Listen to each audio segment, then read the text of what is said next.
Om Swastiastu Dokter, perkenalkan kami dari SGDB2 yang saat ini akan mempresentasikan student project kami dengan judul Anterior Cruciate Ligamentir. Berikut merupakan anggota SGDB2.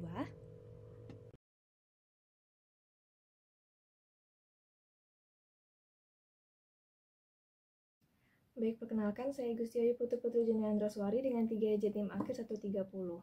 Adapun latar belakang dari penulisan student project ini, ligamentum cruciatum anterior atau ACL adalah struktur penting dalam menjaga stabilitas sendi lutut baik secara dinamis maupun statis. Cedera ACL sering terjadi pada atlet, terutama melalui mekanisme non-kontak seperti pivot atau deselarisasi mendadak yang menyebabkan nyeri, ketidakstabilan, dan penurunan fungsi lutut. Faktor risiko cedera meliputi aspek neuromuskular dan biomekanik, sehingga pelatihan neuromuskular menjadi strategi pencegahan yang efektif dalam olahraga. Cedera ACL tidak hanya berdampak pada kualitas hidup individu, tapi juga meningkatkan biaya perawatan medis dan mengurangi produktivitas masyarakat. Oleh karena itu, pemahaman mendalam tentang penyebab, penata laksanaan, komplikasi, serta strategi pencegahan cedera ACL sangat penting untuk meminimalkan dampak negatifnya. Perkenalkan, nama saya Putu Nevelina Anggadana dengan 3 digit NIM terakhir 030. Saat ini saya akan menjelaskan mengenai rumusan masalah, yakni apa penyebab dan proses terjadinya cedera ligamen cruciatum anterior, bagaimana cara yang tepat untuk mendiagnosis cedera ACL melalui pemeriksaan fisik dan juga tes khusus, apa saja pilihan penata laksanaan yang tersedia pada cedera ACL, termasuk indikasi operasi dan juga metode rekonstruksi. Selanjutnya, bagaimana pemulihan setelah operasi ACL dan faktor yang mempengaruhi hasilnya. Selanjutnya, bagaimana komplikasi yang dapat terjadi pasca operasi dan bagaimana prognosis jangka panjangnya. Dan yang terakhir, bagaimana pencegahan risiko cedera ACL, terutama pada atlet dan individu yang aktif secara fisik. Selanjutnya saya akan mempresentasikan mengenai tujuan dan manfaat, di mana tujuan penulis yakni memberikan pemahaman cedera ligamen cruciatum anterior, termasuk anatomi, patofisiologi, manifestasi klinis, dan juga penata laksanaannya.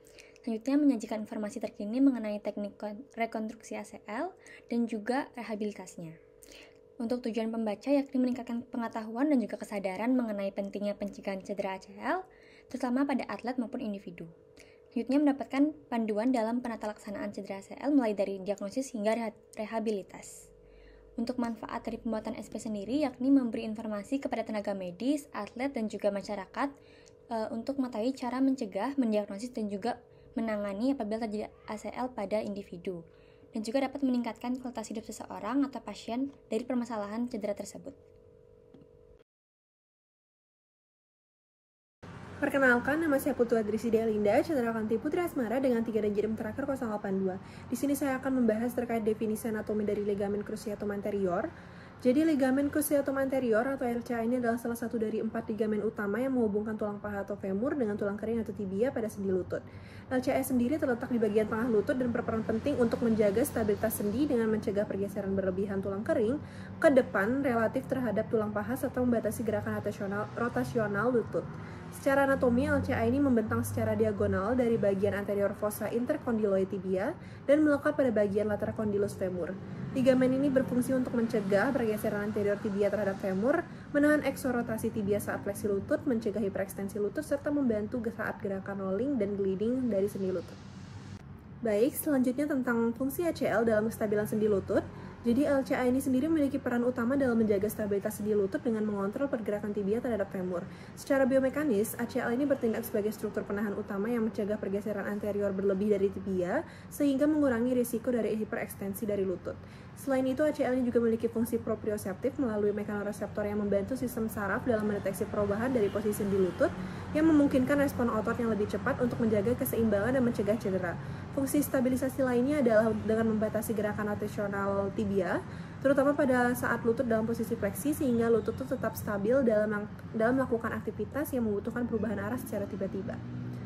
Namun, ACL ini sendiri tidak hanya terletak pada fungsinya dalam menjaga stabilitas statis, tapi juga dalam dinamika pergerakan sendi. Ketika ACL mengalami cedera, terutama robekan, sendi lutut ini akan menjadi tidak stabil yang menyebabkan ketidakmampuan dalam menopang beban dengan baik.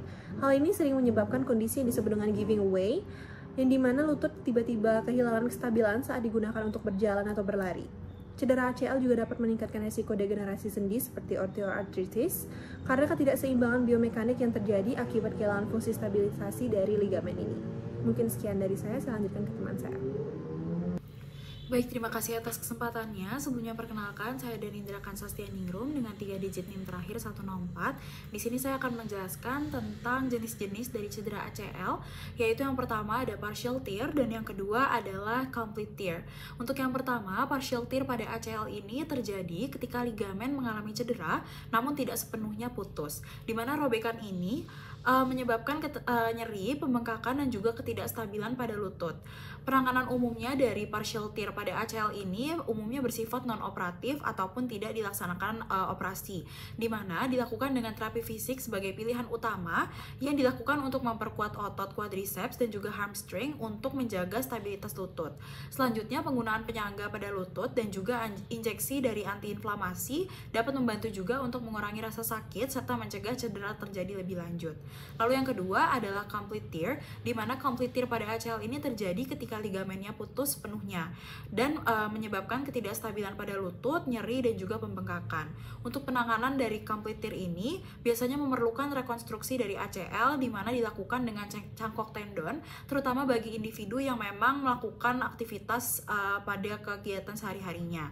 Lalu pada cedera ini, diagnosis yang tepat sangat penting untuk melihat lebih lanjut terapi yang akan dilakukan. Baik, mungkin sekian. Selanjutnya saya kembalikan kepada rekan saya. Terima kasih. Om Swastiastu, perkenalkan nama saya Putu Evelina Anggedana dengan 3 digit NIM terakhir 030. Pada saat ini saya akan menjelaskan mengenai pembahasan faktor-faktor risiko cedera ACL, di mana terbagi menjadi 2 faktor, yaitu intrinsik dan juga ekstrinsik. Untuk faktor intrinsik terbagi menjadi jenis kelamin, usia, dan indeks massa tubuh, di mana jenis kelamin perempuan memiliki risiko lebih tinggi dibandingkan laki-laki karena perbedaan hormon. Untuk usia, di mana usia remaja dan dewasa lebih mudah mengalami risiko cedera dibandingkan anak-anak. Untuk indeks massa tubuh, apabila seseorang memiliki IMT yang tinggi, cenderung memiliki komposisi lemak tubuh yang tinggi, maka menyebabkan kelemahan otot pada sendi lutut, sehingga mengurangi stabilitas. Selanjutnya, untuk faktor ekstrinsiknya, jenis olahraga yang berkaitan dengan intensitas pola gerakan yang berlebihan juga dapat meningkatkan kemungkinan cedera. Selanjutnya, untuk durasi, di mana durasi yang terlalu panjang dapat menyebabkan kelelahan otot saat berkontraksi. Dan yang terakhir yaitu lingkungan olahraga. Apabila permukaan tidak rata dan juga berlubang dapat menyebabkan atlet kehilangan keseimbangan dan berisiko terjadinya ACL. Sekian pembahasan dari saya. Mohon maaf apabila terdapat kesalahan. Terima kasih. Perkenalkan, nama saya Ayu Setia Devi Depla dengan 3 digit NIM terakhir 108. Di sini saya akan menjelaskan mengenai mekanisme dari cedera ACL. Cedera ACL ini terbagi menjadi 2, yaitu secara non-kontak atau kontak.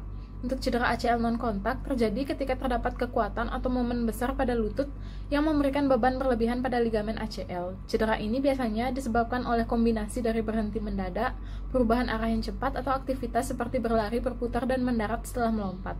Gerakan ini bisa menyebabkan lutut mengalami posisi yang ekstrim seperti hiperekstensi atau lurus berlebih dan juga hiperfleksi atau menekuk berlebih, sehingga menyebabkan terjadinya tekanan berlebih pada ACL. Selanjutnya, untuk cedera ACL kontak biasanya terjadi akibat pukulan langsung atau trauma pada bagian luar lutut atau tungkai bawah yang memberikan gaya atau kekuatan berlebih pada lutut sehingga merusak ligamen dari ACL. Perkenalkan dokter dan teman-teman, nama saya Nayaka dengan NIM 160. Di sini saya akan menjelaskan manifestasi klinis dari gejala ACL. Gejala yang umum dirasakan dari cedera ACL adalah mendengar suara pop ketika terjadi cedera tersebut, disertai dengan nyeri yang terdapat pada bagian dalam lutut yang dialami cedera tersebut. Selain itu, gejala yang dapat dirasakan adalah pembengkakan, kemudian kesulitan berjalan, penurunan range of motion dari sendi, dan instabilitas ketika berdiri. Season untuk melanjutkan, sebelumnya perkenalkan, nama saya Sirmali dengan NIM 209. Untuk pemeriksaan fisik pada cedera ACL itu meliputi inspeksi, palpasi, dan juga tes gerakan, di mana gunanya itu untuk menilai jika ada pembengkakan, nyeri, dan juga keterbatasan gerak. Pada pemeriksaan inspeksi, itu dilihat jika pasien itu menunjukkan adanya penghindaran penggunaan quadriceps. Sementara pada palpasi, ini dapat mengungkapkan hematrosis dan juga nyeri tekan jika adanya cedera meniskus. Pada tes gerakan, itu bisa kita lihat dengan menilai kemungkinan keterlibatan meniskus dan juga ligamen. Nah, tes fisik utama untuk menilai integritas ACL itu mencakup tes anterior driver test, tes Langemann anterior, dan juga tes pivot shift test. Mungkin sekian dari saya, dan saya lanjutkan ke rekan saya berikutnya. Baik, kemudian Senayaka akan menjelaskan mengenai anterior drawer test, yang dimana tes anterior ini digunakan untuk mengevaluasi cedera dari ACL, yang dimana tes ini memiliki sensitivitas 90% dengan spesifitas 91%, dimana tujuannya untuk menilai pergerakan anterior tibia terhadap femur. Langkah-langkah untuk melakukan anterior drawer test ini bisa kita lihat pada gambar. Pasien tidur dalam posisi supinasi, panggul difleksikan pada 45 derajat, lutut difleksikan 90 derajat, kemudian tibia akan dipegang dan digerakkan ke anterior secara perlahan. Setelah itu kita akan mengevaluasi pergerakan proksimal tibia terhadap distal femur. Tes ini akan dianggap positif jika perpindahan proksimal tibia terhadap femur sebesar kurang lebih 6 mm. Baik, saya izin menjelaskan kembali terkait dengan tes Latchman, di mana tes ini adalah metode yang paling efektif untuk menilai integritas dari ACL, dengan sensitivitas 87% dan juga spesifitasnya itu 93%. Nah, tes ini itu mengevaluasi pergeseran anterior tibia terhadap femur dan juga merupakan modifikasi dari tes anterior drawer. Nah, untuk cara meriksanya, pasien itu akan diposisikan terentang dengan lutut cedera akan ditekuk 20-30 derajat, dan juga kakinya akan sedikit dirotasikan ke eksternal. Nah, hasil positif ditandai dengan pergeseran anterior tibia yang berlebihan tanpa akir yang kuat. Mungkin sekian dari saya, dan saya lanjutkan ke rekan saya berikutnya. Baik, berikutnya Senayaka akan kembali menjelaskan mengenai pivot shift test. Di sini juga sudah ada mengenai gambar langkah-langkah melakukan pivot shift test, yang dimana pivot shift test digunakan juga untuk mengevaluasi cedera ACL. Di sini sensitivitasnya itu rendah, yaitu 24% dengan spesifitas 98%. Sensitivitas yang rendah pada pivot shift test ini disebabkan oleh sulitnya melakukan pivot shift test dikarenakan nyeri ketika dilakukan pergerakan pivot shift test tersebut. Tes ini memerlukan iliotibial band yang masih utuh, medial collateral ligament, dan tidak adanya kontraktor fleksi lutut. Nah, jika misalnya hal ini tidak dapat dicapai, pivot shift test tidak dapat dilakukan. Tes ini juga tidak dapat dilakukan dengan pasien yang mengalami pergerakan dengan meregangkan otot.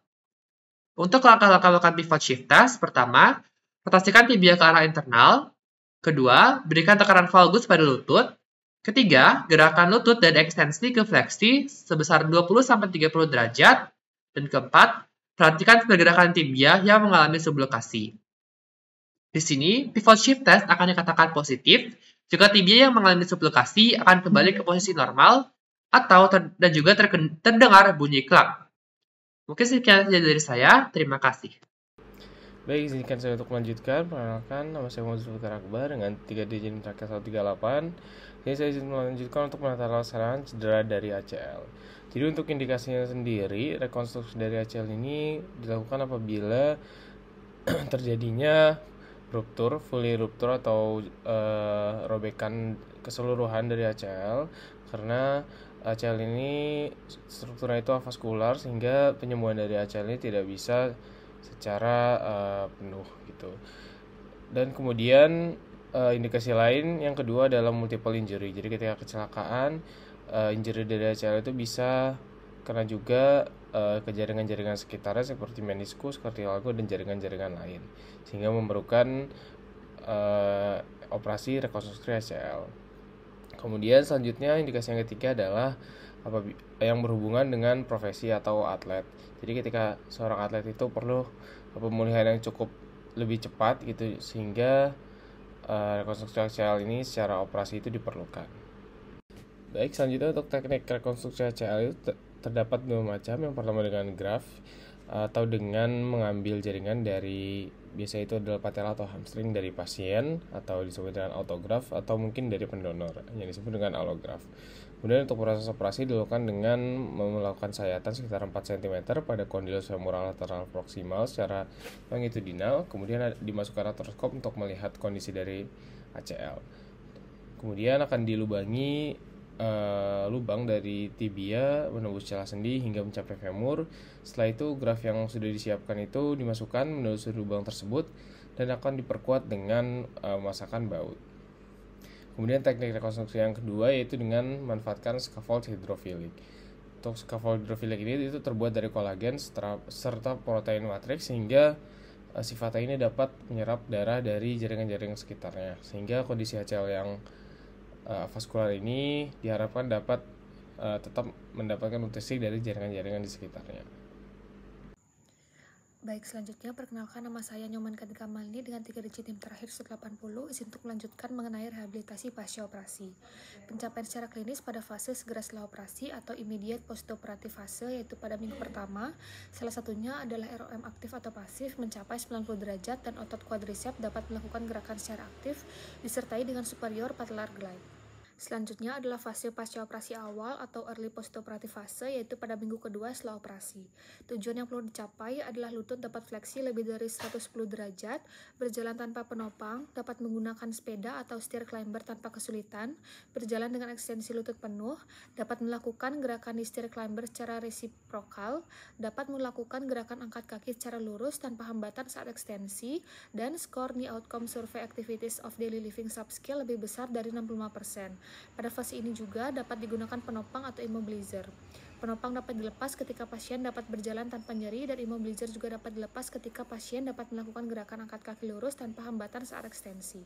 Kemudian fase ketiga adalah fase pasca operasi menengah atau intermediate postoperative fase, di mana tujuan yang perlu dicapai dalam fase ini adalah fleksi lutut dalam 10 derajat dari sisi yang tidak terlibat dan indeks quadriceps mencapai 60%. Latihan keseimbangan dan neuromuskular juga dapat dimulai pada fase ini. Perubahan neuromuskular seperti inhibisi gerak otot dan kerusakan fungsi sinusik motorik di sekitar area lutut yang dilakukan rekonstruksi ACL dapat berkontribusi terhadap gangguan klinis, diantaranya adalah hilangnya kekuatan otot, atrofi otot, dan perubahan fungsi otot. Latihan keseimbangan dan neuromuskular menunjukkan tidak ada efek samping terhadap peningkatan kelemahan sendi atau penurunan kekuatan otot. Selain itu, fungsi lutut pasca rekonstruksi ACL dapat meningkat dengan program rehabilitasi neuromuskular. Kemudian, fase terakhir merupakan fase akhir pasca operasi atau late postoperative fase dengan frekuensi pengobatannya berdasarkan pada gangguan-gangguan yang tersisa. Tujuan dari fase ini adalah mencapai indeks quadriceps lebih dari 80%, cara berjalan normal, ROM lutut penuh, dan efusi sendi lutut berkurang. Indeks quadriceps 80% mempresentasikan defisit minimal pada kekuatan sendi lutut dan dapat digunakan juga untuk membedakan kekuatan quadriceps yang baik dan buruk. Setelah pasien mencapai minggu ke-8 pasca operasi atau sudah memasuki fase transisi atau transitional fase dan sudah memenuhi kriteria indeks quadriceps 80%, berkurangnya efusi, dan dapat memahami serta mendemonstrasikan aturan rasa sakit, maka selanjutnya pasien dapat melakukan progres untuk latihan berlari. Seluruh pasien rehabilitasi pasca rekonstruksi ACL, termasuk yang bukan pelari, didorong untuk dapat memulai progres lari agar dapat memperkuat bagian unilateral tungkai ketika berlari dan meningkatkan tenaga yang dihasilkan dari sifat dinamis berlari. Selanjutnya, saya akan melanjutkan mengenai pencegahan cedera ACL. Program pelatihan neuromuskular terintegrasi yaitu biomekanik, kontrol neuromuskular, dan teknik latihan kekuatan telah terbukti secara efektif dapat meningkatkan kinerja dan membantu menurunkan risiko cedera ACL.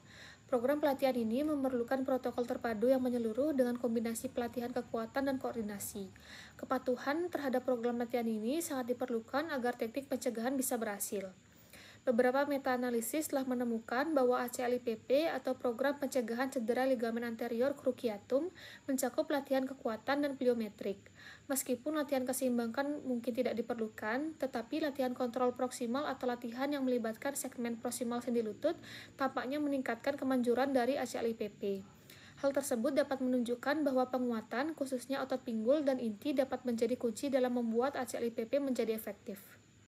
Perkenalkan, nama saya Putu Dia Widya Sri Parwata dengan 3 digit NIM terakhir 184. Di sini saya akan menjelaskan bagaimana komplikasi pasca operasi dari ACL ini. Yang pertama, terdapat infeksi dan artritis septik, di mana infeksi ini dapat bersifat superficial ataupun dalam dengan patogen di dalamnya seperti Staphylococcus epidermis seringkali terlibat.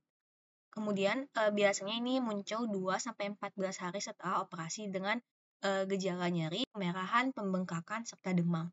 Kemudian yang kedua, itu terdapat kekakuan dan artrofibrosis. Kondisi ini ditandai dengan terbatasnya rentang gerak lutut akibat pembentukan dari jaringan parut yang berlebihan di sekitar sendi. Insidensi artrofibrosis ini lebih tinggi pada pasien yang sebelum operasi karena mengalami keterbatasan gerak lutut akibat pembengkakan ataupun nyeri berkepanjangan. Kemudian yang ketiga yaitu kegagalan cangkok atau graft failure. Kegagalan cangkok ini dapat terjadi akibat berbagai faktor, termasuk dengan kegagalan perangkat keras karena fiksasi yang tidak memadai ataupun diameter cangkok yang kecil. Sekian dari saya, terima kasih. Perkenalkan, nama saya Regina Flora Pitupul dari 3 digit terakhir 056. Saya akan menjelaskan risiko cedera ulang dan faktor prediktif keberhasilan.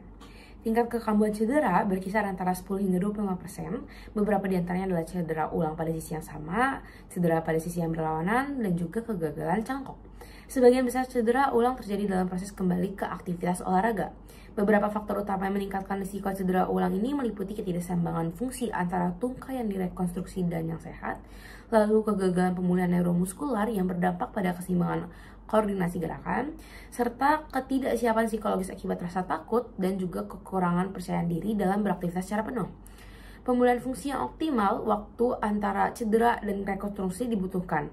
Operasi yang dilakukan lebih awal cenderung memberikan hasil fungsi lutut yang lebih baik, terutama apabila didukung dengan program prehabilitas sebelum operasi. Serta penurunan risiko cedera ulang juga bergantung pada rehabilitas menyeluruh yang mencakup pemulihan neuromuskular, kesiapan psikologis, dan juga manajemen nyeri. Saya izin melanjutkan, di sini saya akan menjelaskan pemulihan fungsi dan kembali ke aktivitas olahraga. Keberhasilan rehabilitasi sangat bergantung pada berbagai faktor, terutama biomekanika sendi, kontrol neuromuskular, jenis cangkok, serta kesiapan psikologis atlet. Yang pertama, evaluasi kinematika sendi menggunakan teknologi sensor dan dapat dikenakan. Sensor ini memungkinkan pemantauan gerakan kompleks seperti drop jump, forward sprint, dan change of direction at 90 degree, di mana ini mengukur sudut sendi yang relevan untuk kembali ke aktivitas olahraga. Lalu jenis cangkok itu juga berpengaruh, di mana cangkok tendon patella cenderung menunjukkan performa lebih baik dalam tes fungsional tertentu seperti Y-balance test dan vertical hop, dibandingkan dengan cangkok hamstring ataupun quadricep. Aspek psikologis juga memainkan peran penting karena pasien yang mengalami ketakutan terhadap cedera ulang seringkali menunjukkan pola gerakan yang lebih defensif, di mana mereka dapat meningkatkan risiko stres pada lutut yang direkonstruksi.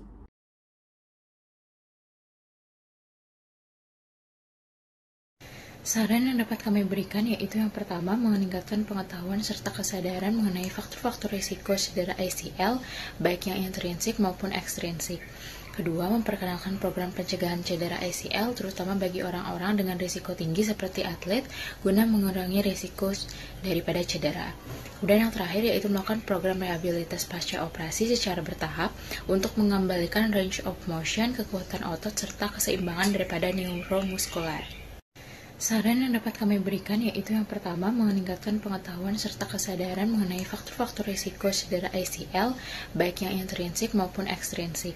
Kedua, memperkenalkan program pencegahan cedera ACL, terutama bagi orang-orang dengan risiko tinggi seperti atlet, guna mengurangi risiko daripada cedera. Kemudian yang terakhir yaitu melakukan program rehabilitas pasca operasi secara bertahap untuk mengembalikan range of motion, kekuatan otot, serta keseimbangan daripada neuromuskular. Baik dokter, sekian presentasi dari SIGDP 2. Mohon maaf apabila terdapat kesalahan. Kami akhiri dengan Parama Santi. Om Santi Santi Santi Om.